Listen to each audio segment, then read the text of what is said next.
할렐루야. 살아계신 하나님께서 지난 100여 년 동안에도 복음에 불거졌던 이 땅 가운데 민족의 교회들을 세워주시고 우리 인천 땅에는 인천 순복음교회를 세워주셨습니다. 아멘. 사랑하는 여러분, 오늘도 그 감사함으로 기쁨으로 하나님께 예배드리기를 원하는데요. 지난 42년 동안 우리 교회에 함께하여 주시고 우리 교회를 인도하여 주신 그 주님께 먼저 우리 감사의 기쁨의 영광의 감사를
우리는 주의 움직이는 교회 이곳은 주님을 위한 자리 내가 기도하는 모든 땅에서 하나님 예배받을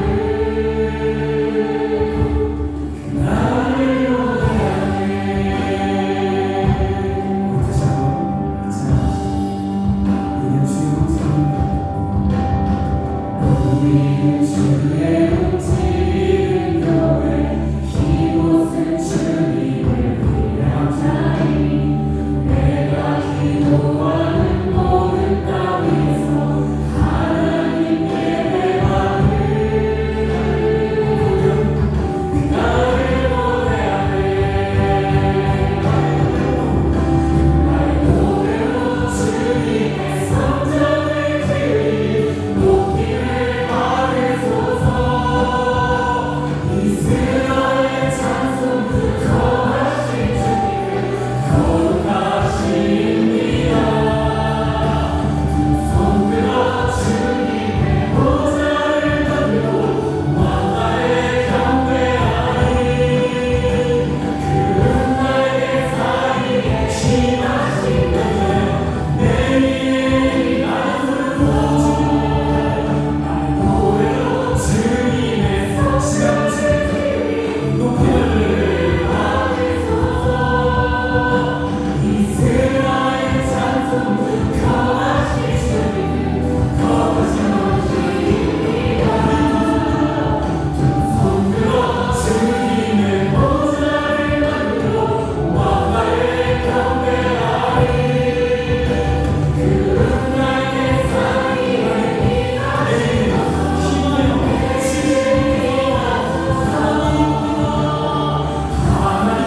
우리 이곳에 섰니 나를 지으소서 하나님 우리 나의 이제 진노를 보이리라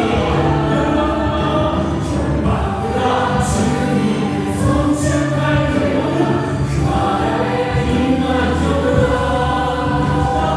영원한 통치자 주 예수 그리스도 위대하신 것이 하나님 우리가 이곳에 섰으니 나를 지으소서 하나님 우리가 주를 높이하여 주시옵소서 절망보다 주님을 송축할지어다 그날의 임하도다 영원한 통치자 주 예수 그리스도 그 위대하신 왕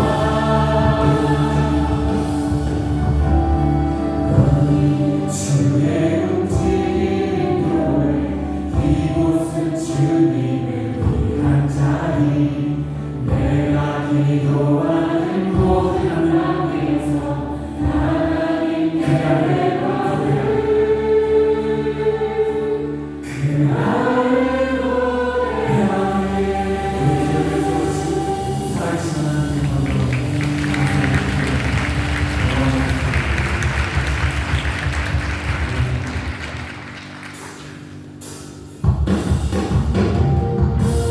하나님 내 삶의 모든 하나님의 크신 은혜를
올려드립니다. 아멘. 사도신경으로 우리 신앙을 다 함께 고백합니다. 전능한 사천대를 받으신 하나님 아버지를 내가 믿사오며 그의 아들 우리 주 예수 그리스도를 믿사오니 이는 성령으로 잉태하사 동정녀와 마리아에게 하시고 은혜로 그날에게 고난을 받사 십자가에 못 박혀 죽으시고 장사한 지 사람을 죽은 자 가운데서 다시 살아나시고 하늘에 오사 전능하신 하나님 편에 앉아 계시다가 저리로서 산자와 중자를 심판하러 오시리라.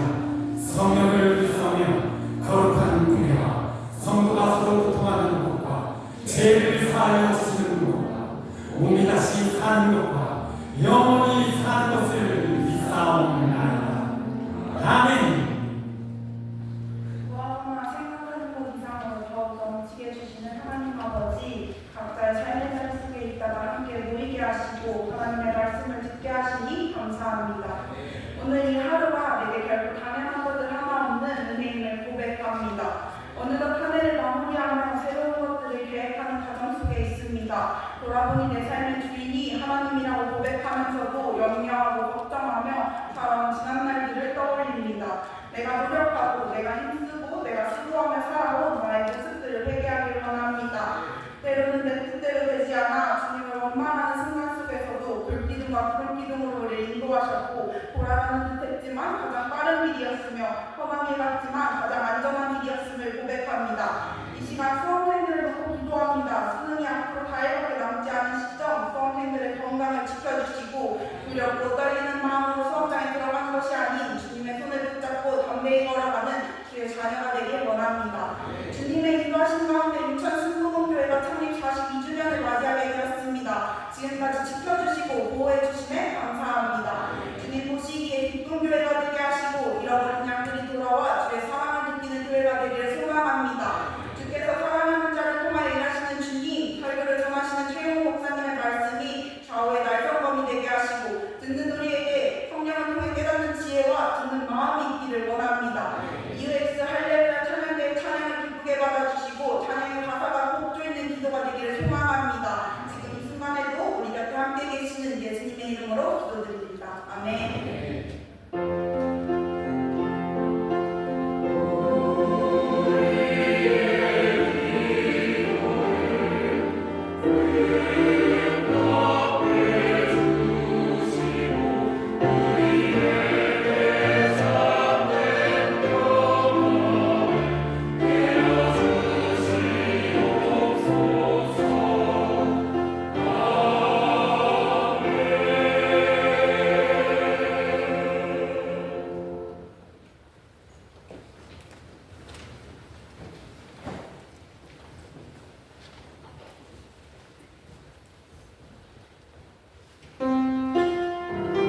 우리 교회 계신 분들에게 서로 기쁨을 전하시죠. 우리는 사랑받는 사람들입니다. 우리는 사랑받는 사람들입니다. 네, 감사합니다.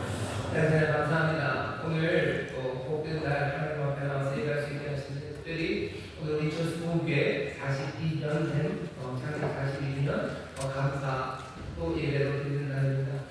교회를 세우시는 하나님의 뜻, 또 교회를 통해서 이루시려는 하나님의 뜻이 우리 교회를 통해서 또 우리 사랑하는 성도들의 기도와 헌신을 통해서 이루어져 왔고 또 앞으로 더 풍성히 이루어 주실 것을 믿습니다.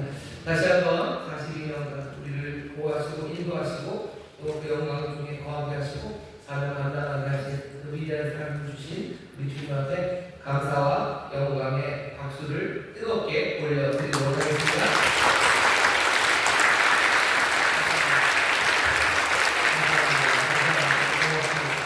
교회에서 기도 받으시는 줄 믿습니다. 여러분 함께 일하시는 분들 가운데도 하나님의 은혜가 넘칠 줄 믿습니다. 박수를 보내주시기 바랍니다.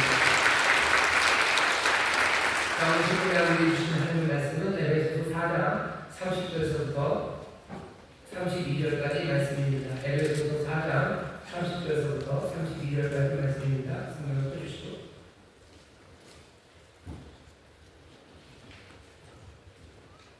찾으신 것 같은데 우리 한 목소리로 봉독하겠습니다. 하나님의 성령을 근심하게 하지 말라. 그 안에서 너희가 구속될 날까지 인치심을 받아내리라.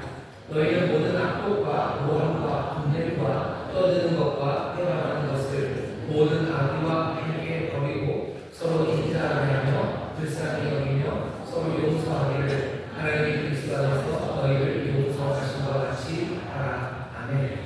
오늘 죄를 사하여 주시는 것 지난 제목으로 말씀하는 겁니다.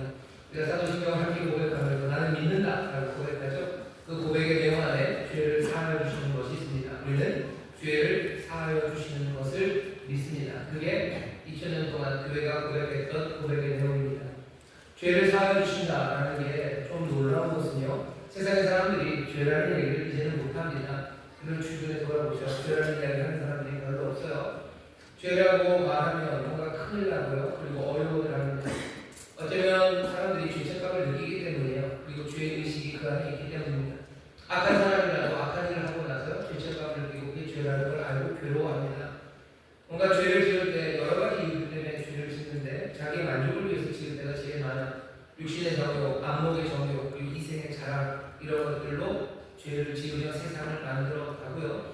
그렇게 만들어진 세상에 살면서 죄로 살아갑니다.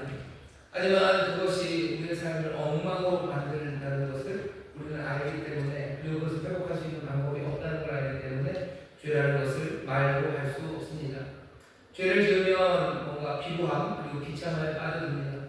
죄를 통해서 뭔가 이익을 많이 얻어도요. 뭔가 내가 좋아했던 걸 죄를 통해서 얻었습니다. 그러고 나면 늘 신나고 기쁘고 뭐 하늘 날 것 같처럼 그렇게 살아갈 것 같지만 그건 잠깐이에요. 그냥 돌아서서 내가 나 혼자 있는 그 시간에 가면 내 인생이 얼마나 비루하고 또 비참한지를 깨닫게 됩니다. 죄라는 건 자기 자신의 삶을 망칠 뿐만 아니라 그래서 결국은 죄로 인해서 세상을 망치는 어쩌면 세상에 있어서는 안 된 생명의 적이 되는 것이 죄인데 그것이 우리 가운데 있습니다. 있어도 그 말을 못해요. 말을 못하는 이유는 해결이 안 되기 때문입니다. 해결도 안 되는 걸 뭐라고 말합니까? 그걸 숨기려고 하고 빙빙 돌려서 말하는 겁니다. 사람들이 그런 방식으로 피하려고 하는 것들을 우리가 많이 봅니다. 사람들이 요즘은 자살이라는 말을 안 해요. 방송에서 아예 자살이라는 글자를 볼 수가 없을 거고요. 아나운서들이 누가 자살했다는 얘기 안 합니다. 뭐라고 하냐면 극단적인 선택을 했다고 그러죠. 누가 극단적인 선택을 했대요? 극단적인 선택이라는 건 저에게 있어서는 어떤 게 극단적인 선택이냐면요. 그냥 밤 12시가 넘어서 라면을 2개 끓여 먹는다. 그러면 그건 극단적인 선택이에요. 거기다 밥을 말아 먹었다. 그러면 진짜 극단적인 선택이에요. 라면에 밥을 말아 먹는 거 그게 극단적인 선택일 것 같은데 사람들은 자살이라는 것을 자살이라고 말 못하고 극단적인 선택이라고 말합니다. 아니 더 나아가서 자살이 죄다라는 말 이제는 아무도 그 말을 못해요. 심지어는 교회 안에서도 그 말을 못합니다. 사람들이 그 말을 못하는 건 그 죄라고 말하는 순간 그것들을 어떻게 해결할 수 있는 방법이 없다고 생각하기 때문이죠. 교회 안에서도 그걸 죄라고 말 못하는 거 그렇게 말하기 시작하면 다시 말해서 어떻게 방법이 없어요. 하지만 오늘 우리가 고백하고 또 설교의 제목이 뭡니까? 죄를 사하여 주시는 것을 우리는 믿습니다. 저는 지금 그 얘기를 할 시간은 아니지만 사람들이 자살은 용서받지 못할 죄라고 하는데 그 논리가 굉장히 빈약합니다. 자살이 용서받지 못할 죄인 건 왜요? 살인 분명히 죄고요. 자기를 죽였으니 죄고. 그리고 회개할 기회가 없대요. 그럼 회개하지 못한 죄는 우리에게 실용됩니까? 여러분들이 잘못한 거 기억 못하는 죄들 있으시죠? 어렸을 때 지은 거 무슨 죄 있었는지 다 기억하시나요? 내가 잃어버린 죄들 그러면 그것도 회개 못했으면 나는 그것 때문에 치명적으로 나는 죽습니까? 논리가 굉장히 빈약해요. 오늘 우리가 이거 보면 에베소서를 보면 우리의 죄를 사하시는 하나님이요. 하나님이 그리스도 안에서 우리의 죄를 사하십니다. 어쩌면 자살이 죄예요. 우리가 죄라고 말할 수 있는 이유는 그 죄를 해결하시는 방법이 그리고 그 은혜가 우리에게 있음을 믿기 때문입니다. 해결할 수 없다라고 하면 말할 수 없어요.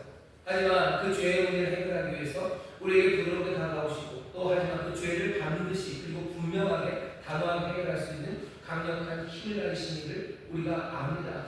그래서 우리는 세상은 죄를 말하지 못하지만 우리는 죄를 말합니다. 죄를 사하여 주신다고 우리는 말해요. 그게 우리의 고백입니다. 아마 21세기를 살아가면서 사람들은 점점점 죄라는 걸 말 못할 겁니다. 스스로 알아요. 하나님을 떠나서 죄를 용서할 수 있는 것이 아무것도 없는 걸 알기 때문에 오히려 언급하지도 못하고 피하기만 할 뿐입니다. 하지만 우리는 달라요. 죄를 해결하실 그 길이, 해결하시는 그 능력이, 그 은혜와 긍휼하심이 우리에게 임하였음을 알기 때문에 우리는 죄를 말할 수 있습니다. 남들을 정죄하기 위한 게 아니에요. 내 삶을 어쩌면 이 비호함에서 고쳐내고 세상의 모든 엉망이 된 악을 해결하기 위해서 그 원인이 된 죄라는 걸 말할 수 있는 사람들, 어쩌면 그 사람들은 저와 여러분 우리밖에 안 남았는지 몰라요. 세상의 소망을 그리고 세상을 변화시킬 수 있는 힘을 그러니 이제 교회에 남은 것 그것이 답니다. 죄를 죄라고 말할 수 없는 그 원인들, 세상을 엉망으로 만들고 인생을 엉망으로 만드는 그 원인에 아무도 대면에 설 수도 없고 부를 수도 없는 그 세상에서 우리는 죄를 사하시는 그 능력, 그 해결하시는 그 분을 알기에 죄를 말하며 삽니다. 우리는 죄를 사하여 주시는 믿어요. 죄를 사하여 주시는데 오늘 에베소 본문 보면 그냥은 아닙니다. 32절 끝에 보면 하나님이 그리스도 안에서 너희를 용서하신 것 같이 하라. 우리의 죄를 사하시는 분은 하나님이십니다. 하나님이 우리를 용서하셔요. 그런데 그 용서는 그냥은 아닙니다. 그리스도 안에서 이루어집니다. 오늘 우리가 함께 살피는 이 고백, 죄를 사하여 주시는 것이라는 고백 안에는 예수 그리스도의 구원의 사역에 대해서는 말이 없습니다. 그냥 그 앞에 있을 뿐이에요. 우리가 예수 그리스도를 믿습니다. 성자이심을 믿어요. 그리고 우리 주이심을 믿습니다. 우리 주라고 고백하는 그 고백 안에는 우리의 삶을 이끌어가는 죄, 그 악이 아니라 이제는 예수 그리스도가 주인이 되셔서 죄에서 떠나게 하셨다는 그 뜻이 암시적으로 들어가 있습니다. 하나님이 우리의 죄를 사하시는 것은 예수 그리스도의 그 놀라우신 일 때문이에요. 육신을 가지고 있다는 것이고 고난받으시고 십자가에 돌아가시고 부활하시고 또 승천하신 그 모든 일들이 우리를 위해서, 우리의 죄를 위해서 이 모든 일을 하셨습니다. 그리스도가 하신 사망을 깨뜨리시고 모든 잘못을 다 새롭게 하시고 생명의 빛을 붙이시고 그리고 진리로 계시하시는 그 모든 일들, 우리를 구속하시려는 그리스도의 사역이에요. 그 일들 때문에 우리가 하나님으로부터 용서함을 받습니다. 우리는 이 믿음을 놓치지 않는 사람들이에요. 죄를 용서받을 수 있습니까? 용서받을 수 있습니다. 누가 하십니까? 하나님이 하십니다. 그냥은 아닙니다. 그리스도의 구속의 사역이 그 일을 가능하게 하셨고 그 그리스도 안에서 하나님은 우리를 용서하십니다. 그 죄의 용서를 믿는 사람들이 저와 여러분들입니다. 죄를 사하시는 능력 그리고 죄를 사하시는 그 은혜가 우리와 함께 하심을 여러분들 믿으시기를 주의 이름으로 축원합니다. 죄를 사한다는 게 근데 뭘까요? 죄를 사한다. 죄를 용서한다는 건 무슨 뜻입니까? 용서한다라고 할 때 그 서자 자체가 같은 여자가 마음 심자예요. 그래서 용서를 위해서는 마음을 같이 하고 뭔가 그 마음을 헤아리고 이런 식으로 설명을 합니다.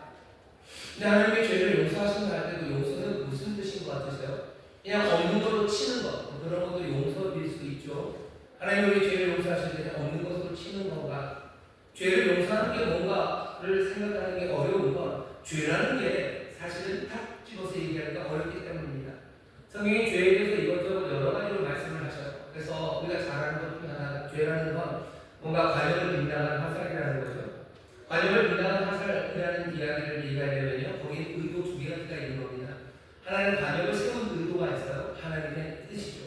그리고 화살을 빗나가게 한다는 뭐죠? 그 의도에서 벗어나는 겁니다. 의도에서 벗어나는 건 뭔가 에임하는 거죠. 목표를 정하는 거죠. 하나님과 다른 것은 왜 관역을 빗나갈까? 쏘느라고 쏘았는데 빗나갈까? 아니면 아예 의도적으로 그 관역을 빗나갈까? 죄는 거기서 조금 달라집니다. 뭐가 되든지 관역을 빗나가는 것도 있어요. 하지만 다르죠. 내가 맞추려고 쐈지만 빗나가는 것, 그것도 죄입니까? 어쩌면. 하지만 사람들은 늘 그렇지는 않아요. 아예 그 관역 말고 다른 곳을 쏘려고 합니다. 그러면 관역을 빗나가면, 예, 맞아요. 그것도 죄입니다. 죄를 설명하기 위해서 관역을 빗나간 화살, 이렇게도 얘기하고요. 죄라는 걸 말하기 위해서 또 뭐냐면, 죄는 권세, 힘이라는 이야기도 써요. 죄는 힘이에요. 죄가 힘이 되어서 우리의 삶을 이끌어갑니다. 우리의 삶을 주장하고 우리의 삶의 주인이 되려는 그런 죄도 있어요. 어떤 사람들은 성경에 보면 죄는 또 약간 일종의 병처럼 나타납니다. 우리에게 스멀스멀 옮겨지는 거죠. 그리고 우리의 삶을 갉아먹고요. 우리의 삶을 무너뜨리는 질병과 같아요. 감염병 같고요. 그리고 그 감염병은 때로는 아니라 결국은 치명적인 병이 됩니다. 그러니 죄라는 게 성경 안에 여러 가지 이미지로 있기 때문에 죄를 용서하신다라는 게 무슨 의미인지도 굉장히 폭이 넓습니다. 우리에게 죄를 사하신대요. 우리의 죄를 용서하신대요. 그게 무슨 뜻일까? 우리가 그것을 파악할 수 있는 방법은요, 성경에 있는 많은 이미지들을 뭐 하나로 합치려고 너무 애를 쓸 필요는 없어요. 우리 가운데 여러 가지를 다 이해를 하셨을 때도 그 여러 가지를 다 그냥 받아들이면 됩니다. 모든 것들을 다 환원하려고 환원주의에 빠져서 죄는 이거다라고 한마디로 말하라고 누가 와서 이걸 한마디로 정리해달라고 그러면 뭐라고 대답해요? 못한다고 해요. 한마디로 정리되게 있고 안 되게 있습니다. 어떤 사람이 무슨 그런 거죠. 면접 시험 같은 거였는데요. 그래서 버스 정거장에서 차를 기다리고 있대요. 그래서 목사 신학생들 보면 시험에서 나왔다는 얘기입니다. 이제 버스가 3분 후에 온대요. 근데 옆에 어떤 사람이 하나 앉아있고 이 사람이 자기한테 물어봤대요. 이제 버스가 3분 있으면 올 텐데 내가 올 버스가 3분 안에 당신이 있는 공간에 대해서 설명해달라고. 그러면 뭐라고 얘기할까? 그게 그 면접할 때 면접관이 물어보는 질문입니다. 그러니 몇 사람이 대답을 하죠. 근데 면접관이 기대했던 정답은 뭐냐면요. 이렇게 얘기해야 돼요. 다음 버스 다시 해준다고 3분 안에 내가 다 말 못한다고. 3분 안에 복음을 다 전도하라고. 왜? 그렇게 안 돼요. 복음이 뭔지 한마디로 하라고. 그렇게 안 돼요. 죄가 뭔지 한마디로 설명해달라고. 아니 그렇게 안 됩니다. 왜? 그랬으면 한마디 써주셨을 거예요. 왜 성경에 이 많은 말씀을 죄에 대해서 이 많은 이야기를 우리가 줍니까? 그냥 그렇게 설명하는 게 최선이기 때문에 많이 펼쳐놓으셨으면 그 많이 펼쳐놓은 것들을 가지면 됩니다. 왜 부티가 하나 하려고 그러니까 게으른 거죠. 하나에서 알려달라고 그걸로 뭔가 설명해달라고 그렇게 되지 않습니다. 죄라는 게 굉장히 다양해요. 그러니 죄를 사하신다는 의미도 사실은 많은 폭넓은 의미를 가지고 있습니다. 죄를 사하여 주시는 믿음, 하나님이 우리를 사하십니다. 우리의 죄를 사하십니다. 그리스도 안에서 사하십니다. 그 의미가 뭔지 그 풍성함을 여러분들 두려움 없이 하나씩 마음에 담아가시면 됩니다. 오늘 여러분들에게 전하고 싶은 것, 제가 전하고 싶은 건 그냥 하나 있어요. 뭐냐면 여기 죄를 사한다 할 때 보통 영어로 보면 forgiveness 이렇게 설명을 합니다. forgiveness 이렇게 돼요. 왜냐하면 forgive가 용서하는 뜻이기 때문에 그렇죠. 하지만 라틴으로 보면 뭐로 되어 있냐면요. 리미션이에요. 레미션에 그래서 영어로 리미션입니다. REMISSION이요. 다시라는 뜻이죠. 미시온 그러면 미시오가 보낸다는 뜻이에요. 죄를 그죠? 죄인들을 죄를 그래서 어떻게 하면 다시 돌려보내는 겁니다. 돌려보내는 것. 그냥 그렇게 일단은 해요. 오늘 제가 여러분들에게 드리는 그냥 죄의 용서에 대한 이미지 하나입니다. 하나님의 죄를 용서하실 때는요, 레미션 다시 돌려보내죠. 어제 성경이 그런 게 있죠. 하나님 우리 모든 죄악을 어떻게 하죠? 저 먼 바다로 집어 던지시죠. 멀리 집어 던지셔서요, 다시 보내버리시는 거예요. 다시 오지 못하게 하는 겁니다. 어제는 죄의 결과들, 죄가 가지고 있는 그 질병이 가지고 있었던 모든 전염해서 만들어낸 삶의 아픔들, 죄를 사하신다는 건 그냥 하나님 눈 딱 감았다 그런 뜻만은 아니에요. 죄가 질병이라는 그 죄라는 질병이 만들어내는 모든 그 심통들, 그 아픔들을 레미션, 그걸 다시 다 집어넣으셔서 회복시키신다는 뜻이에요. 주님은 우리의 죄를 사하셔요. 우리의 죄를 용서하셔요. 그 안에는 치료의 의미가 분명히 있습니다. 죄를 사하신다는 것, 다시 되돌리는데 죄가 권세라면, 힘이라면 레미션, 다시 돌려보냅니다. 내 삶에 주관하고 있던 힘을 하나님한테 내미시고 다시 돌려보내시는 거예요. 그러니까 더 이상 그 죄가 우리를 정복하고 우리를 다스리고 주관하지 못하도록 하나님 행하시는 일, 그게 죄를 사하시는 일이기도 합니다.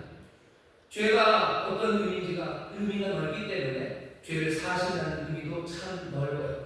하지만 우리가 갖고 있는 말이 그런 말입니다. 우리의 죄를 사하신다는 말 하나요. 우리의 죄를 용서하신다는 말 하나요. 그 말 하나에 정말 이 많은 이미지들 그리고 이 선하고 아름다운 소식들을 하나하나 여러분들 담아 넣으셔서 정말로 하나님이 우리의 죄를 사하신다는, 우리의 죄의 그 깊은 문제를 해결하신다는 그 충만하고 풍성한 복을 여러분들 누리시기를 주의 이름으로 축원합니다. 그러니까 그래도 나는 믿는다고 얘기합니다. 그냥 내 잘못을 하나님 눈 하고 깜짝 눈 감아주신다.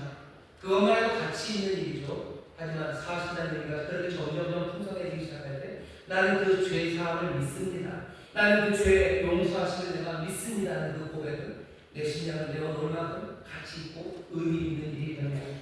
그러니 죄를 사하셨다는 그 말에 사람들이 마음이 쿵쿵쿵쿵 무너져 내리는 거예요. 그냥 잘못하고 와도 눈 하나 깜빡 감아주셨다.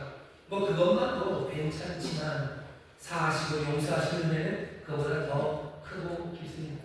그 사랑하심으로 우리에게 행하시는 일들을 점점 더 많이 깨달아 그 사랑, 그 놀라운 지혜, 그 진리에 더 가까이, 더 깊이 나가는 저와 여러분 되시기를 주의 이름으로 축원합니다. 하나님이 우리 죄를 사하신대요. 예수 그리스도를 통해서 그 일을 하시는 그런데 이 일은 매일매일 이루어지는 일입니다. 단번에 사건에 관한 이야기는 아니에요. 그리스도가 구속의 사역을 단번에 하셨으니 하나님 나를 용서하시는 것도 단번에 용서하셨으니 내 죄의 문제는 단번에 해결됐다라고 믿으시는 분들이 있어요. 그리스도의 구속의 사역이 단번에 이루어졌습니다. 그러니 내 죄를 사하는데도 하나님이 머무르거림이 없으실 거예요. 그렇다고 해서 내가 매일매일의 삶에서 내 죄를 발견하고 하나님께 회개하고 또 용서를 구하는 것, 그것이 필요 없는 거냐? 그렇지는 않습니다. 우리는 죄사함을 받았어요. 하지만 우리가 알고 있는 죄사함에 관한 진리 내지는 가르침 중에 하나는 요한일서 1장 8절부터 9절에 있습니다. 거기 보면 이렇게 되어 있죠. 우리가 우리의 죄를 자백하면 저는 믿으시고 의로사 우리의 모든 죄를 사하셔 그리고 우리 마음의 악을 정결케 깨끗하게 하신다고 하셨습니다. 너희가 만약에 죄가 없다면 너희가 거짓말하는 사람들이 하나님의 말씀을 알지도 못하는 사람이다라고 요한일서에서 요한이 우리에게 다시 한번 확인해 줍니다. 우리는 우리의 죄를 자백합니다. 왜? 여전히 우리의 죄가 있기 때문에. 이상하죠? 죄를 다 사하셨는데 레미션 다 보내셨는데 왜 우리에게 아직도 죄가 있습니까? 그게 사실입니다. 죄를 사하셨다는 것 그 자체가 한번 눈 감기로 하셔서 영원히 눈 감으시면 죄라는 게 그냥 눈 감아주고 눈 떠주고 그 확인하는 게 죄를 확인하는 거라면 하나님이 우리에게 결정하셨으면 우리에게는 아무 죄가 없는 것 아닙니까? 그러니까 죄를 그렇게 이해할 수 없는 거죠. 우리에게 죄가 분명히 있습니다. 사람들은 그 죄를 이해 못해요. 하지만 아까도 말씀드렸죠. 우리는 그 죄를 말할 수 있는 것, 그 죄를 사하시는 하나님, 그 하나님을 믿기 때문에 그 사하신 근거가 나에게 있지 않고 이 영원하신 그리스도에게 있음을 내가 믿기 때문입니다. 하나님이 우리의 죄를 사하시는데 우리의 업적에 따라 아니면 우리의 마음 상태에 따라 우리의 죄를 사하시는 거라면 우리는 거기에 대해서 확신할 수 없어요. 하지만 내가 매일마다 내 죄를 주 앞에 고할 수 있는 이유는 다른 게 아니라 내 죄의 사함의 근거가 예수 그리스도이시기 때문입니다. 하나님이 그리스도 안에서 우리의 모든 죄를 사하십니다. 날마다 내가 주 앞에 나와서 내 죄를 고백할 수 있어요. 그럼 주께서 또 레미시 그 죄를 사하십니다. 어쩌면 그 사하심이 우리의 죄가 만드는 이 모든 결과들, 그 결과들, 그 아픔들, 그 엉망된 것들을 하나씩 회복시키는 일이기도 하고 내 죄를 사하시는 죄에 끌려다녔던 내 삶을 이제 죄를 멀리 내보내심으로 나를 자유케 하시는 자유함을 회복시키시는 일이실 수도 있고 또 주께서 정말로 그 죄를 사하시며 내 삶에 정말로 하나님의 지혜의 빛을 비추시고 또 그 칭의 의롭다 하심으로 내 안에 있는 모든 답답함과 그리고 그 죄책에서 나를 자유케 하실 수도 있으시다. 우리는 죄를 사하시는 하나님의 놀라우신 자비와 그 능력을 믿습니다. 그 죄 사함이 내 조건이 아니라 그리스도 안에서 이루어짐을 믿습니다. 그게 어쩌면 죄를 사하여 주신다는 것을 믿는 우리들의 믿음의 내용들이고 우리가 그 고백을 할 때 마음에 담는 그 의미의 스펙트럼이 될 겁니다. 이게 다는 아니에요. 훨씬 더 많은 죄사함에 관한 이야기들이 있습니다. 하지만 오늘 이만큼의 이야기를 여러분 마음에 담으시고 정말로 죄 사하여 주시는 것에 대해 감격으로 고백하시고 이 고백 그리고 이 고백대로 우리의 삶이 이루어질 때 새 소망과 그리고 새 사랑이 더욱더 뜨거워지고 더 분명해지기를 주의 이름으로 축원합니다. 여기 있는 분들에게 얘기하셔요. 주님 우리의 죄를 용서하십니다. 주님 우리의 죄를 용서하십니다. 다시 한번 해요. 하나님 그리스도 안에서 우리의 죄를 용서하십니다. 하나님 그리스도 안에서 우리의 죄를 용서하십니다. 아멘. 우리의 죄를 사하셔. 우리의 죄를 사하십니다. 자, 그러면 다 됐습니까? 우리가 성경에서 고백하는 건 이건이 다 될 것 같아요. 근데 사실은 다는 아닙니다. 죄를 사하여 주시는 것이라고 굉장히 짧게 아주 단출하게 지금 이 이야기를 하는데 성경을 보면 조금 이상해요. 뭐가 이상하냐면 여기 있는 이 죄 사하는 것은 하나님이 하시는 거예요. 예수 그리스도로 인하여 하는 겁니다. 그러면 죄 사함의 고백은 어쩌면 첫 번째 칼럼에 들어가든지 아니면 두 번째에 들어가야 돼요. 나는 하나님을 믿습니다. 그죠? 나는 하나님을 믿습니다. 하나님이 성부이심을 믿고 전능하사 천지를 만드셨음을 믿고 또 우리의 죄를 나의 죄를 용서하심을 믿습니다. 왜? 하나님이 용서하시는 거죠. 그러니 거기에 붙든지 아니 용서는 그리스도 안에서 이루어집니다. 그러니 나는 예수 그리스도를 믿습니다. 성자 하나님이심을 믿고 또 우리의 주님이심을 믿습니다. 내 죄를 용서하시는 우리의 주님이심을 믿습니다. 그렇게 붙이면 참 좋아요. 그것도 아니라면 동정녀 마리아에게 나시고 빌라도의 고난 받으시고 십자가에 죽으심으로 우리의 죄를 사하여 주시는 분이심을 믿습니다. 이렇게 하면 딱 앞과 맞습니다. 가장 적절한 자리는 예수 그리스도를 고백하는 그 안 고백쯤에 우리의 죄의 사함의 이야기가 들어가든지 하나님이 용서하시는 거니 첫 번째 성부 하나님을 우리가 믿는다고 고백할 때 용서하시는 하나님을 얘기하면 돼요. 근데 우리가 아는 것처럼 죄를 사하여 주신다는 이 이야기는 첫 번째도 두 번째도 아니라 나는 성령을 믿사오며 거룩한 공예와 성도가 서로 교통하는 것과 그 뒤에 죄를 사하여 주시는 것이라는 말이 붙습니다. 그게 그렇게 큰 일입니까? 맞아요. 그게 큰 일은 아니에요. 하지만 조금은 이상하죠. 교회가 2000년 동안 이 고백을 했고요. 이 고백을 만든 사람들이 그냥 아무나 생각나는 대로 만들어 놓은 것도 아니고 여기에 믿음에 대해서 무지한 사람들이 만든 것도 아닙니다. 적어도 인류 역사상 가장 똑똑하다는 사람들이 가장 지혜롭다는 사람들이 성령의 충만하고 또 하나님의 은혜 안에서 이 고백을 만들었어요. 이 고백이 이 신경이 죄를 사하여 주신다는 이 내용을 성령을 믿사오며 그리고 교회 그 뒤에다 붙여놨습니다. 여기에 분명히 의미가 있어요. 근데 우리는 이 의미와 그렇게 친숙하지가 않습니다. 왜냐하면 여러 가지 이유가 있는데 소위 말하는 우리는 프로테스탄트예요. 그래서 뭔가 교회 전통 거기에서 벗어나는 그런 방식으로 로마 가톨릭에서 벗어나는 방식으로 우리 신앙이 이어져 왔기 때문에 어쩌면 그 전에 대해서 사실은 같이 공유하는 거고요. 한 교회 한 몸을 우리가 믿는 사람이라면 교회가 어떻게 고백하는지 귀 기울여야 되는데 어쩌면 그 귀 기울임을 조금 분한시한 결과가 아닐까라는 생각을 좀 합니다. 죄를 사하여 주시는 이야기는 뭐와 연관되어 있냐면요. 교회와 연관되어 있어요. 아니 죄를 사하는 것과 죄 사함을 받는 것과 교회가 무슨 연관이 있을까? 먼저는 위치가 그래요. 위치가 거기에 딱 있습니다. 교회 거기에 있어요. 죄를 사하여 주시는 죄 용서를 교회와 관련해서 얘기하죠. 또 사실은 죄를 사하여 주시는 것이란 약간 일종의 추가통입니다. 니케아 정교회라고요. 교회가 나눠지기 전에 모든 교회가 하나였을 때 함께 모여서 그 사람들이 우리의 믿음을 확인했었어요. 그때 여기 이 죄 사함에 대한 항목은 어떻게 되어 있었냐면요. 죄를 용서하는 하나의 세대를 믿습니다. 라고 고백했어요. 죄를 사하는 하나의 세대를 믿어요. 그러니 처음에 어떤 식으로 고백했냐면 죄를 사하는 세대에 관해서 얘기하는 겁니다. 물론 하나님이 용서하셔요. 근데 사도신경이 담으려고 했던 건 교회 안에서 특별히 세대라는 것과 연관된 죄사함, 그 죄사함을 믿는다고 말하게 한 것이 사도신경입니다. 느낌이 잘 안 오시죠? 교회와 죄사함이 어떻게 연결되나? 혹시 여기 어렸을 때 성당에 다니셨던 분들은 제가 하는 얘기가 뭔지 알 겁니다. 성당에 가면 죄 용서 받는 방식이 있어요. 뭐냐면 그냥 혼자 어디 가서 기도하고 한 대 가슴을 치는 거 그걸만으로는 안 됩니다. 고해라는 성사가 있죠. 고해 성사를 합니다. 신부님에게 가서 제가 잘못한 거가 뭐라고 얘기를 해요. 그러면 신부님이 내 죄를 사한다고 얘기하시고 뭔가 그것을 갚아야 되는 거 어떻게 행하라고 알려줘요. 그러면 사람들은 그것을 들고 또 용서를 받고 또 거기에 대해서 뭔가 해야 되는 거 그것을 들고 갑니다. 교회가 죄 용서라는 어쩌면 이것 때문에 종교개혁이 시작됐을 수도 있죠.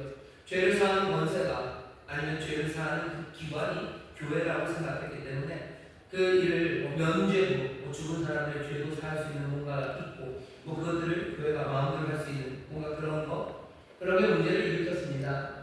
그러니 여기에서 죄 용서하는 것과 교회를 연결시키는 것은 적어도 프로테스탄트 우리들에게 굉장히 꺼려지는 부분이에요. 하지만 위치 자체가 거기입니다. 그리고 니케아 종교회의에서 거기서 받는 신경은 죄를 용서하는 하나의 세대를 믿는다고 분명히 그렇게 되어 있어요. 이게 왜 그렇게 중요한지 지금 설명을 좀 드리려고 합니다. 죄를 용서하는 하나의 세대를 믿는, 죄 용서함, 죄 사함을 받는 걸 세대와 연관시킵니다. 우리도 오늘 이 고백을 다시 한번 들으면서 저도 여러분들에게 그렇게 말하고 싶어요. 여러분들의 죄 사함 받은 것을요, 여러분들의 세대와 연관시키셔. 그게 교회가 고백했던 아주 전통적인 방식입니다. 왜 그러냐면 그건 우리에게 어마어마한 유익이 됩니다. 세대라는 거 적어도 우리 개신교에서는요, 세대 그리고 성찬 두 가지의 성례가 있습니다. 두 개의 성례. 우리는 왜 그 두 개만 얘기하냐면요, 루터 이후로 그래요. 예수 그리스도의 말씀, 그리스도가 말씀하신 것이 근거가 돼요. 예수님이 하라고 하신 것, 성례는 두 가지예요. 아버지와 아들과 성령의 이름으로 세례를 주라고 했어요. 그 다음에 떡을 주시면서 너희도 일을 행하여 나를 기념하라고 하시며 떡을 나누는 일을 하십니다. 그리스도의 말씀이 근거가 된 두 가지. 그리고 성례가 되려면 뭔가 물질적인 게 있어야 됩니다. 하나님이 창조하신 그 물질 안에 그리스도가 명하셔서 뭐가 이루어지는 거냐면 하나님의 그 은혜, 보이지 않는 하나님의 은혜가 우리의 몸으로, 우리의 오감으로 지각하고 그리고 체험케 하는 것이 성례가 가진 의미고요. 그리고 우리에게 주는 유익입니다. 그 얘기는 하나님의 은혜가 눈에 보이지 않아요. 하지만 내가 하나님의 은혜를 받았다는 걸 어떻게 알아요? 적어도 성찬을 보면 압니다. 왜? 내 손에 내 주님의 찢겨진 살이 여기 들렸기 때문입니다. 내 주님의 흘리신 보혈을 내가 지금 들고 냄새맡고 마시고 있기 때문입니다. 하나님의 은혜가 내 삶을 다 덮고요, 내가 그 안에서 새롭게 태어났다는 거예요. 세례, 침례의 그 물이 증거하기 때문입니다. 그 감각은 피할 수 없어요. 분명합니다. 내가 붙잡고 내가 그 물에 들어갔어요. 그 차가움을 기억해요. 그리고 그 압력을 기억합니다. 이건 부인할 수 없는 거예요. 그게 그런 겁니까? 그런 겁니다. 아니, 은혜는 그렇게 받는 게 아니지 않습니까? 잘 생각해 보세요. 내가 하나님의 은혜를 받았다는 걸 어떻게 압니까? 여러분 예배 끝나고 나가시면서 여러분도 그런 얘기 하세요. 오늘 예배에서 은혜 받아서 이런 얘기 하시나요? 아니, 목사가 그러니까 은혜 받았다고 해야 되는 건가요? 은혜 받았다고 합니다. 그 얘기 무슨 얘기인지 잘 보셔요.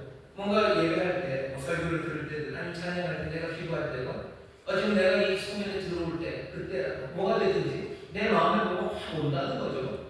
내 마음에 확 찔리는 게 오든지 아니면 내 마음에 기쁨이 오든지 아니면 내가 뭔가 몰랐던 걸 깨달았다, 감격이 내게 있든지 그러면 사람들이 뭐라 해요? 은혜 받았다고 합니다. 보이지 않는 은혜를 내가 받은 건 뭘로 확인돼요? 내 마음의 감정으로 확인되는 거예요. 내 마음의 따뜻함이요, 내가 뭔가 좀 감정적으로 흔들린 거예요. 그게 하나님의 은혜를 받았다는 증거랍니다. 그런데 우리의 감정이라는 게 얼마나 요사스럽고 이상한 건지 확인해 보죠. 내 감정이 그것을 느꼈다고 해서 거기 그 존재의 증거가 됩니다. 이 사람들 바보 이야기는 바보 형제 둘이 바닷가에서 보물을 찾았대요. 보물을 찾았는데 너무너무 보물이 많아서 집에 가서 수레를 가져와야 되니까 형이 동생한테 물어보고 어디 토시 잘해보라. 그리고 둘이 가서 수레를 가져왔어요. 동생한테 물어보는 거죠. 야, 보물 어디다 묻었지? 동생이 그러니까 코끼리 코 안에다 묻었대. 코끼리 코가 어디 있는데? 하늘에 그때 구름이 떠 있었죠. 구름이 코끼리 코 같은 구름이 있었고 그 안에다가 묻었답니다.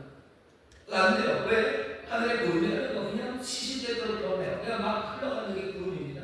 내 마음도 그렇죠. 내 마음도 어떤 때는 가랑이 들어가는 거 보면서 그냥 마음이 약해질 때도 있고요. 어떤 때 좋은 걸 갖고도 아무렇지도 않을 때가 있어요.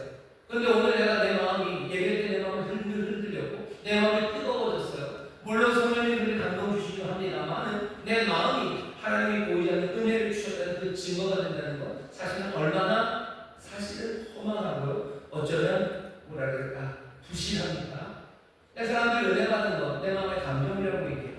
아까 얘기했던 거 생각해보세요. 내가 보이지 않는 은혜를 받는 것, 증거가 어디 있습니까? 여기 우리가 함께 나눈 떡과 그리고 함께 나눈 그 잔에 내가 들어갔던 그 물이 하나님 정말 그리스도의 말씀으로 시작되고 그리스도가 경험하셨던 바로 그 하나님이 창조하신 그 물질 안에 우리에게 은혜를 주신다는 그 약속의 말씀으로 내가 그 떡을, 그 잔을 받아들이고 내가 그 물에 들어갔어요. 그럼 이 물보다, 그리고 이 떡보다 내 감정이 더 중요하냐? 이것이 정말로 하나님의 은혜를 내가 입었다는 근거가 될 수 있다고 그거 어떻게 바랍니까? 교회는 그런 식으로 얘기하지 않았어요. 뭐라고 얘기했냐면 우리가 은혜 받은 증거도 그 증거로 주시는 선물이에요. 왜? 은혜가 보이지 않는데 그래도 받은 걸 어떻게 확인합니까? 그래서 성례가 있어요. 떡을 주고 잔을 줍니다. 그리고 물에 들어가면 내 삶이 새로워졌으면 내가 죄에 대해 죽고 의에 대해 살았으면 하나님의 은혜로 새 생명이 되었으면 뭘로 확인하는 거예요? 그 은혜의 도구들로 확인하는 겁니다. 그게 성례예요.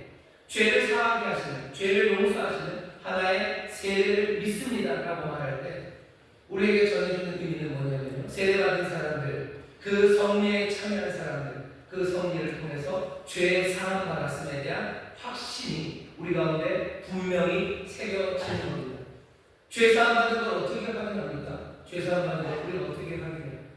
죄 사함 받아서 내가 갑자기 착한 사람이 됐으면 그나마 확인될 텐데 그게 될까요? 내가 주님 앞에 죄를 고백했어요. 주님, 내가 죄 지었으면 잘못했습니다. 믿으시고 이루셔서 주간을 사하셨으면 내가 믿습니다. 내가 믿는데 그 증거가 어디 있어요?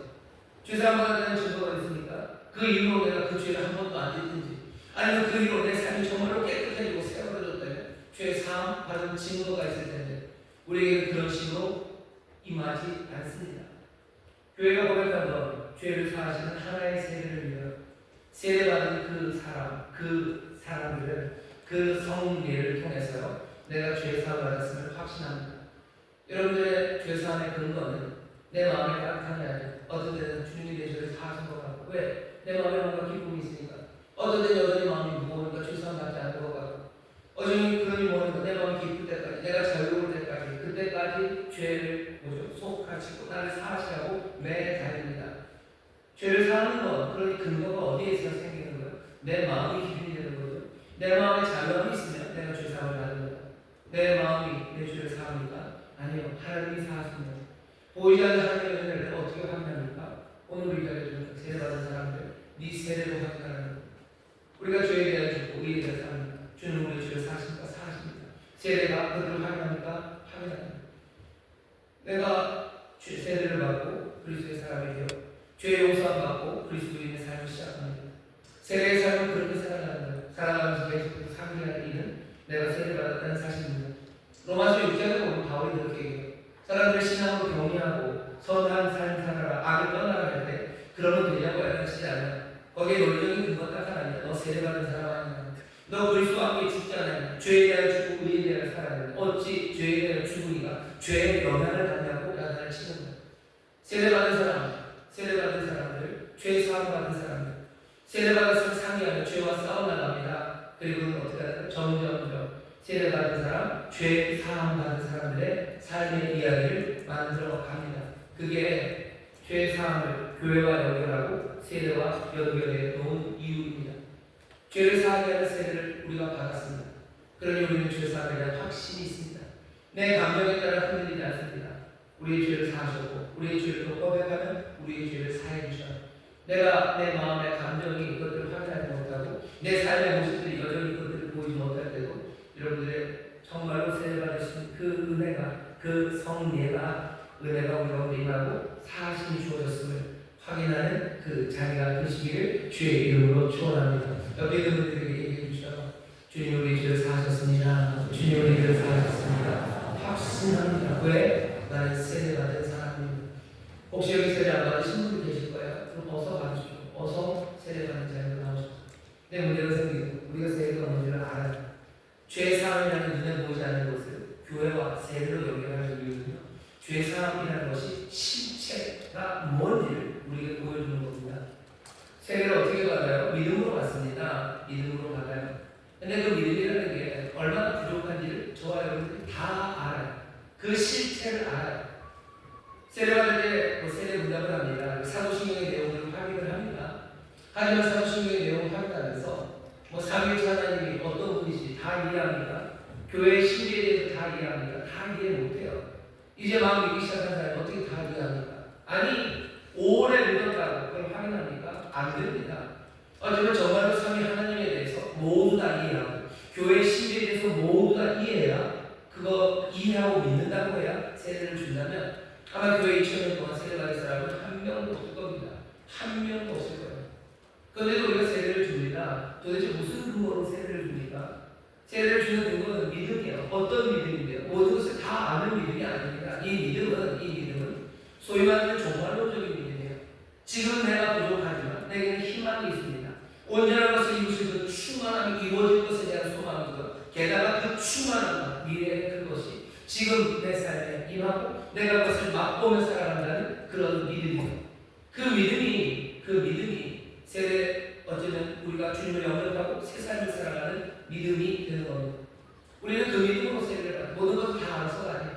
세례 받으면서 지금은 이렇지만 우리가 믿죠. 우리를 온전케 하실 것을 믿습니다. 그리고 온전케 하실 그 은혜가, 그리고 그 삶이 내게 지금 임함을 믿어요. 그러면 세례를 받아 우리가 새 삶을 살아가기 시작하는 겁니다. 우리의 죄사함도 마찬가지예요. 우리가 세례를 받아서 죄사함 받으면 우리의 상황이 어떤지 잘 모르죠. 주님이 죄를 사하셨어요? 그럼 우리는 어떻게 되는 겁니까? 잘 모르면 뭘 보시면 돼요? 교회를 보시면 돼요.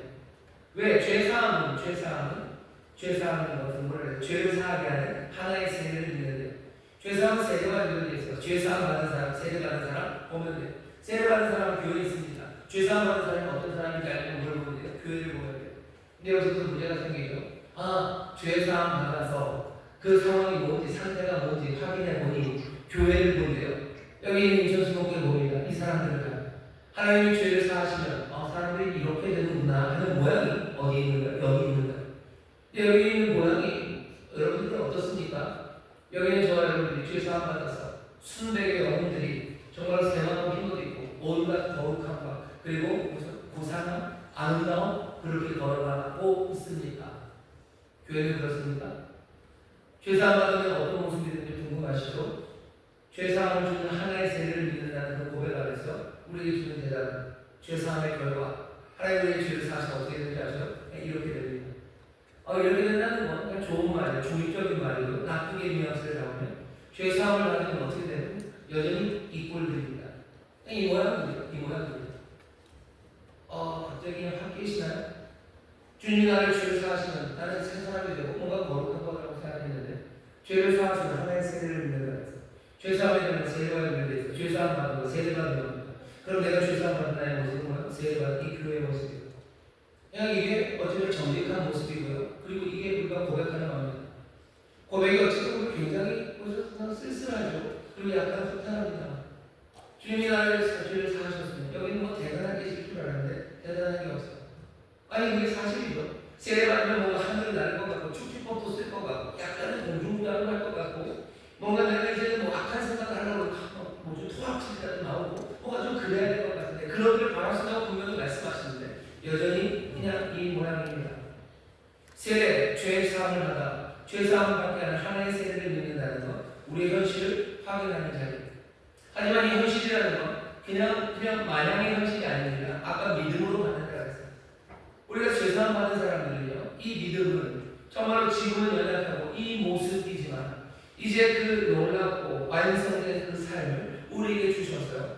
이제 그 완성의 날로 갈 수 있는 힘과 용기, 그 변화, 그 되어감의 자리에 내가 서 있다고 하는 그 자리가 죄사함 받은 삶의 자리고 그것이 교회의 모습입니다.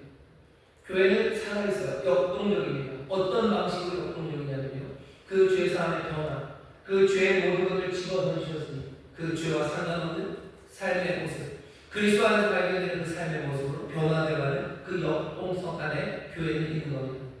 죄를 사하시는 우리는 하나의 세례를 믿어요. 여기 지금 죄사함 받은 사람이 있습니다. 하지만 우리가 이렇게 부족하고 연약하고 어쩌면 그게 우리의 모습이고요, 내 모습이고요. 하지만 여기 안에는 하나하나 변화시켜가는, 또 변화되어가는 그 놀라운 능력이 역사하고 있습니다. 그게 죄사함에 대해서 우리가 믿는 바예요. 죄사함을 교회와 연결할 때 이런 의미들이 하나씩 생겨납니다. 또 죄사함을 받게 하는 하나의 세례를 믿어요. 세례는 하나입니다.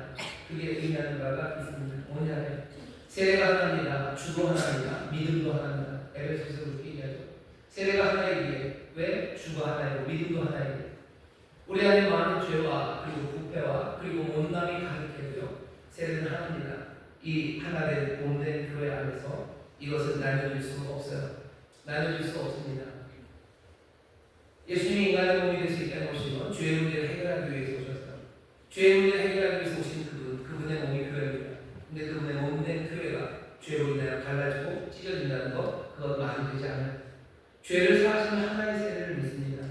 우리 안에 잘못된 것, 잘못된 이해, 그리고 죄악이 있더라도 정말로 세례를 통해서 은혜 받는 확실한 죄 사함 받은 이들은 한 몸인 교회를 이루며 살아갑니다. 그게 하나의 세례, 그리고 죄 사함을 받는 하나의 세례를 믿는 사람들. 아니, 이건 훨씬 더 우리에게 다가오는 건요, 세례가 한 세례입니다. 1단계 세례, 2단계 세례, 3단계 세례, 4단계 세례가 없어요. 그냥 잘난 사람이 받는 세례, 못난 사람이 받는 세례가 없습니다. 죄를 사하는 하나의 세례를 믿습니다. 이건 굉장히 위험한 일입니다. 왜냐하면 교회는 거룩한 교회죠. 거룩하고 세상과 구별되는 거룩한 교회라고 고백하면서 여기 세례가 하나밖에 없다는 건 좀 위험해요. 뭔가 똑똑한 사람들, 도덕적으로 훌륭한 사람들, 그 사람들이 받는 세례가 있었으면 좋겠어요. 아니, 그래야지 되지 않습니까? 도덕 같고, 그리고 배운 것 없고, 아주 양아치 같은 사람들, 이 사람들이 세례받으면 죄사함 받아 하나님의 한 가족이 교회를 이룹니다. 그 사람들 죄사함으로 한 세례를 받는 겁니까? 예, 교회는 그렇게 가르칩니다. 이 얘기가 무슨 얘기냐면요, 정말로 교회 안에 여전히 불일치가 있고 오해가 있고요, 또 사람들은 심지어 도덕적으로 실패한 사람들이 있어요. 하지만 교회는 그 모든 것을 다 짊어지고 가는 곳이라는 이야기입니다. 교회는 그런 곳이죠. 왜? 죄를 사하는 하나의 세례를 믿습니다. 똘똘한 사람들, 아주 거룩한 사람들, 훌륭한 사람들, 그런 사람들을 위한 세례, 그렇지 않아요. 그냥 하나의 세례입니다. 모든 차이 물어보지 않으셔요. 하나님의 자비가 필요한 사람은 누구라도 그 세례를 받고 죄 사함을 얻습니다. 죄 사함은 여기 세례를 통해서 주어져요. 교회는 그렇게 이루어집니다. 거룩한 교회, 이 위험을 감수하도록 작정하신 거예요.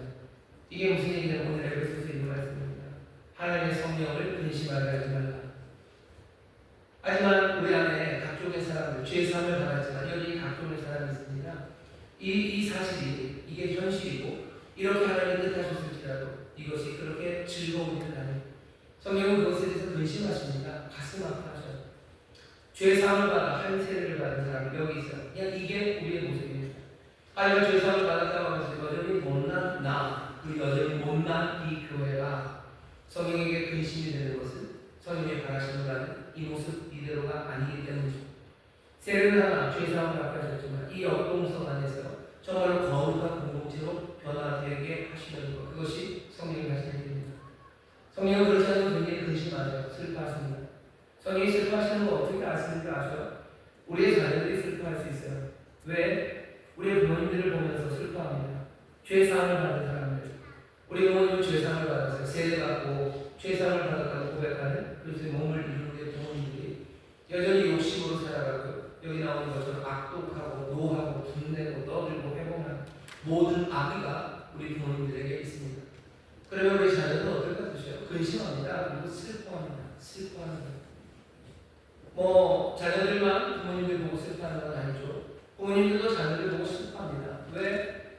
하나님의 죄사함을 받아 세례받은 교회 한 몸을 이루고 있지만 여전히 하나님의 뜻에 대해서 무관심하고요, 여전히 자기의 정욕과 그리고 이생의 자랑을 향해서 달려가는 우리의 자녀들 보면 근심하는 마음 아프고 눈물을 흘립니다. 성령이 근심하면서 우리가 바라는 말은 뭐죠? 악을 버리고 서로에게 인자하게 대하고 서로를 용서하며 삶이 변화되기를 바라십니다. 죄사함을 우리는 믿습니다. 하나님 죄사함 한번 받았다는 게 우리의 모든 것이 다 해결됐다는 건 아니에요. 왜? 죄 사하게 하는 우리는 하나의 세례를 믿기 때문에 그 현실이 뭔지 우리는 보고 있고요, 그 현실 안에서 또 우리는 꿈꾸고 있기 때문입니다. 그러니 근심하는 거예요. 담임 목사도 근심할 때가 많습니다. 여러분 보면 근심할 때가 많아요. 오늘 우리가 교회 참 42주년이라 떡을 이따가 드릴 겁니다. 나가시면 좀 받으시면 돼요. 근데 이 떡 나눠줄 때마다 저는 근심합니다. 왜냐하면 맨날 모자란데요. 분명히 성도 모든 숫자 알고요, 떡을 넉넉하게 시켰는데 떡이 모자란데, 그래서 몇 년 전에 한번 우리 대학생들이 500을 드렸는데 떡이 모자라서 그냥 아예 500을 드리지도 못했던 적이 있어요. 그런 얘기 들을 때마다 그런 거예요. 우리 성도님들이 뭐 더하기를 못하나? 그러니까 더하기 못해서 숫자가 틀린 건가? 그건 아니겠죠. 누구가 더 가져가신 거겠죠. 어떻게 더 가졌을까? 뭐 그런 간증들이 나옵니다. 뒷문으로 나갔다가 앞문으로 들어와서 다시 나왔다고. 아니면 그냥 그냥 쓱 지나가면서 더 가져가신다. 그거 그렇게 할 일이 아닌데 어떻게 알고 그렇습니까? 죄 사함을 자기 욕심이고 자랑이고 그것 때문에 죄 사함을 받는 그리스도 안에서 죄 사함을 받는 사람들이 이곳에서 살아가지만 우리가 그것을 분명히 믿지만 부정하지 않아요. 죄 사함을 믿습니다. 세례를 믿습니다. 세례 받으신 분들이요. 하지만 그게 우리의 모습이에요. 그런 거 보면 다니면 참 슬프죠. 저는 그만큼 슬프지만 성령님은 또 얼마나 슬프실까. 그것을 보는 우리 젊은 이들은 얼마나 슬플까. 그것을 또 보는 봉사하는 이들은 얼마나 슬플까 생각해보죠. 우리가 죄를 이겨나가는 건 어쩌면 사랑입니다. 근심하시는 성령님, 그 성령님 생각하고 그 주님을 사랑하면 어쩌면 내 죄를, 내 욕심을 내가 사랑으로 누르는 거예요. 내 일 때문에 슬퍼하고 근심하는 내 자녀들과 이것 때문에 슬퍼하고 근심하는 내 부모님들과 내 형제자매들을 생각하면 나는 그들을 향한 사랑으로 그 인자함으로 또 용서함으로 품으면서 나는 죄와 싸워나가기 시작합니다. 교회는 그런 것이요. 죄 사함 받았으니 우리는 몽땅과 죄와 살아가는 것은 천사들로 살아간다. 아니 그렇게 되지 않아요. 죄 사함이라는 어쩌면 이 둥둥 떠다니는 추상적인 개념을 어디다 붙잡아놓은 거예요? 교회라는 이 실체로 세례라는 그 물질로 잡아놓는 거예요. 정말 죄 사함입니다. 죄 사심은 그렇게 이루어져요. 이 안에서 이루어져요. 이 안에서 하나 바꿔가면 이루어져요. 우리는 그 죄 사함을 믿는 사람들입니다. 교회 안에 여러분 그럴 때마다 괴로운 일들 많으시고 눈물 나는 일들 많으시고 교회를 깨뜨려야 돼 하면 그렇진 않습니다. 아까도 말씀드렸죠.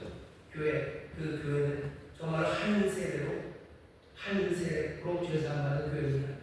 여기에 다른 세례는 없어요.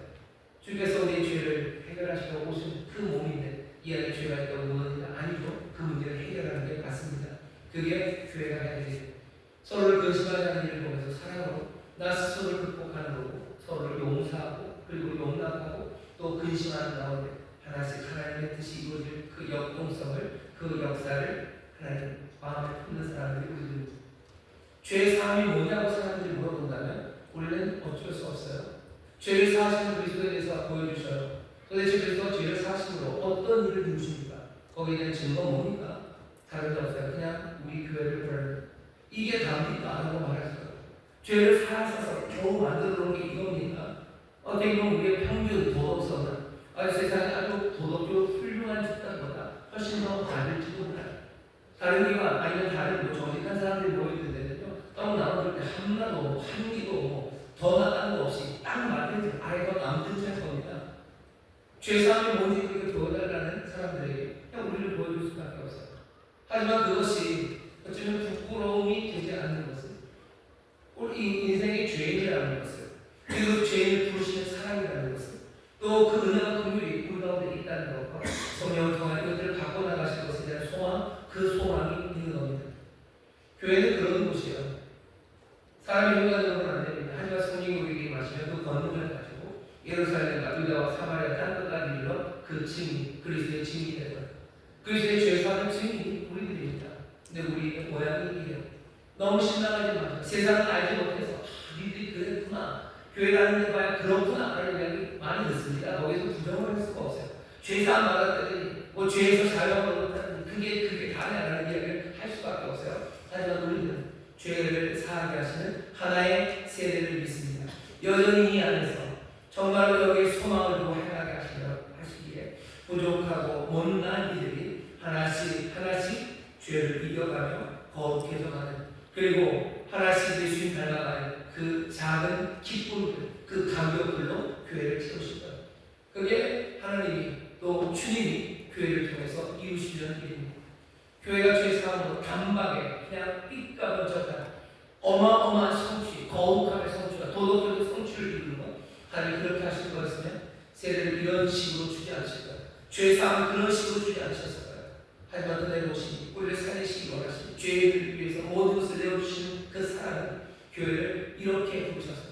이렇게 부르시고 함께 하시며 하나하나 바꿔나가시는 그 놀라우신 능력과 그 은혜의 어쩌면 알뜰하심과 그 성실하심이 우리와 함께합니다.